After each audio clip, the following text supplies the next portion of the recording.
سورہ تحریم کی آیت نمبر 2 میں اللہ تعالیٰ فرماتے ہیں قد فرض اللہ لکم تحلۃ ایمانکم، اللہ تعالیٰ نے تمہیں تمہاری قسموں سے نکلنے کے لیے ایک آسان راستہ مقرر کر دیا ہے۔ وَهُوَ العلیم الحکیم، اور اللہ ہی ہے جو کہ کامل علم والے بھی ہیں، الحکیم، اور اللہ ہی ہے جو کہ کامل حکمت والے بھی ہیں۔ پھر آیت مبارکہ میں لفظ فرض آ رہا ہے۔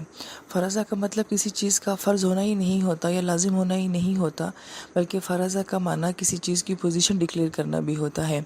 اور اگر فرض کے ساتھ علیکم آ جائے تو اس کا مطلب ہوتا ہے کہ کسی چیز کو یا کسی ذمہ داری کو جو ہے وہ آپ کے اوپر فرض کر دیا گیا ہے۔ لیکن اگر فرض کے بعد جو ہے وہ لکم آ جائے تو اس کا مطلب ہوتا ہے کہ کسی خاص معاملے کو آپ کے لیے آسان کر دیا گیا ہے۔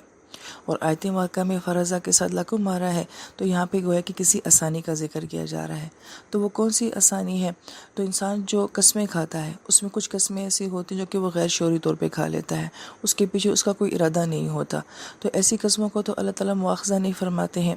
لیکن وہ قسمیں جو کہ انسان شعوری طور پہ کھاتا ہے اور اس کے پیچھے انسان کے ارادے بھی ہوتے ہیں،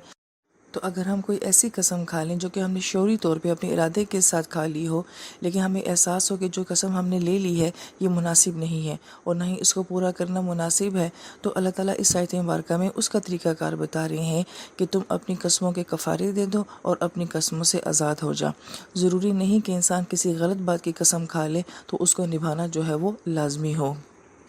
اور اللہ تعالیٰ کا انسان کو یہ نظام دینا کہ وہ کفارہ دے کے اپنی قسم سے آزاد ہو جاتا ہے، یہ اللہ تعالیٰ کا بہت بڑا احسان ہے، ورنہ تو انسان خود اپنی زبان سے کھائی ہوئی قسموں میں قید ہو جائے۔ جیسے کہ اس صورت مبارکہ میں نبی علیہ السلام نے بھی تو ایک قسم کھا لی ہے، تو کیا اب ہم یہ کہیں کہ نبی علیہ السلام ہے اور ان کی زبان مبارک سے جو بات نکل جائے تو اب اس کو نبھانا ضروری ہے؟ تو پھر تو ساری زندگی ان کے لیے ان کی پسندیدہ چیز جو ہے وہ ان کے لیے حلال نہ رہتی، تو گویا کہ انسان اپنی قسم میں قید ہو جاتا ہے۔ تو یہ گویا کہ آسانی ہے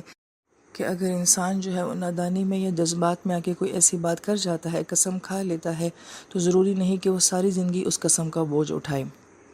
اس لیے آیت مبارکہ میں جو الفاظ آئے تحلۃ ایمانکم، تحلہ لفظ جو ہے وہ حل سے ہے، اور حل کا مطلب ہوتا ہے گرہ کھول دینا اور مسافر کا اپنا سامان کھول دینا، اور اسی سے لفظ حلال بھی نکلا ہے۔ اور لفظ حلال کے اندر ہی جو ہے آسانی والا معنی ہے، کیونکہ حلال میں کیا ہوتا ہے، آسانی بھی ہوتی ہے اور برکت بھی ہوتی ہے، اس لیے حلال کو حلال کہا جاتا ہے۔ اور حلال میں وسعت بھی بہت زیادہ ہوتی ہے، حرام بہت محدود ہے اور حلال بہت وسیع ہے، تو یہ لفظ اپنے اندر ہی جو ہے بہت زیادہ آسانی رکھتا ہے۔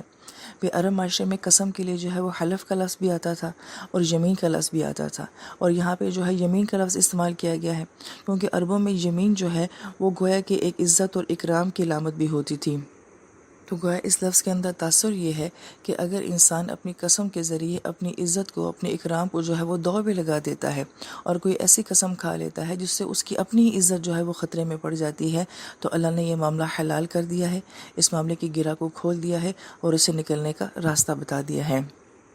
پھر آیت مبارکہ میں لفظ مولا آ رہا ہے، یہ قرآن پاک کے خوبصورت ترین الفاظ میں سے ایک لفظ ہے۔ مولا، ولی، ولایت، اولیاء، یہ تمام جو ہیں ایک ہی خاندان کے الفاظ ہیں۔ انشاءاللہ اس کی وضاحت جو ہے وہ سورہ بقرہ میں آئے گی، لیکن یہاں پر مولا لفظ جو ہے یہ ولی سے ہے، اور ولی کہا جاتا ہے کہ جو اونٹ کے اوپر زین رکھی جاتی تھی جسے ہم آج کی زبان میں سیٹ کہتے ہیں، تو گویا کہ اس سیٹ کو بھی ولی کہا جاتا ہے، بلکہ اس سے بھی زیادہ عرب محققین یہ کہتے ہیں کہ اس سیٹ کے نیچے ایک اور کپڑا رکھا جاتا تھا تاکہ اس کی تکلیف جو ہے وہ اونٹ نہ محسوس کر سکے، تو وہ جو نیچے کپڑا رکھا جاتا تھا یا ایک طرح سے نرم فوم کا آپ کہہ لیں، وہ چیز جو رکھی جاتی تھی، تو گویا کہ اس کو جو ہے وہ ولی کہا جاتا ہے۔ اور اس سے کنسیپٹ کیا دیا جا رہا ہے کہ کسی کا کسی سے بہت زیادہ کلوز ہونا، جیسے کہ وہ سیٹ اونٹ کے یا وہ کپڑا جو ہے وہ اونٹ کے بہت قریب ہوتا ہے تو اس کو ولی کہا جاتا ہے، تو گویا کہ انسان کا اپنے رب کے ساتھ جو گہرا تعلق ہوتا ہے یا اللہ کا اپنے بندے کے ساتھ جو گہرا تعلق ہوتا ہے اس کو بھی جو ہے لفظ ولی کے ساتھ بیان کیا گیا ہے۔ اور اس کا ایک عام ترجمہ یہ بھی کیا جاتا ہے کہ ایسا تعلق جس میں یا ایسی دوستی کہ جس میں بہت زیادہ بے تکلفی ہو اور بہت گہری دوستی ہو، آپ کا اس کی طرف آنا جانا بہت زیادہ ہو، اس کا آپ کی طرف آنا جانا بہت زیادہ ہو، تو کہا جاتا ہے کہ یہ ایک دوسرے کے ولی ہیں۔ اور ہم اولیاء کرام کو بھی اولیاء کرام کیوں کہتے ہیں کہ یہ لوگ جو ہوتے ہیں اللہ تعالیٰ کے بہت قریب ہوتے ہیں اور ان کا اللہ تعالیٰ کے ساتھ بڑا گہرا تعلق ہوتا ہے۔ تو اس آیت مبارکہ میں یہ کہا جا رہا ہے کہ اللہ تعالیٰ تو تمہاری مولا ہیں، تم اپنی قسموں سے مشکل حالات سے نہیں نکل سکتے کہ تم اپنے آپ کو اگر بچانا چاہتے ہو کسی سچویشن سے تو قسمیں کھا کر اپنے آپ کو تم نہیں بچا سکو گے۔ اللہ تعالیٰ تمہاری مولا ہیں، وہ تمہیں حالات کی مشکل سے جو ہیں وہ باہر نکالیں گے۔ اور پھر آیت مبارکہ کے آخر میں 2 صفات لائی گئی ہیں کہ علم کا ہونا اور حکمت کا ہونا۔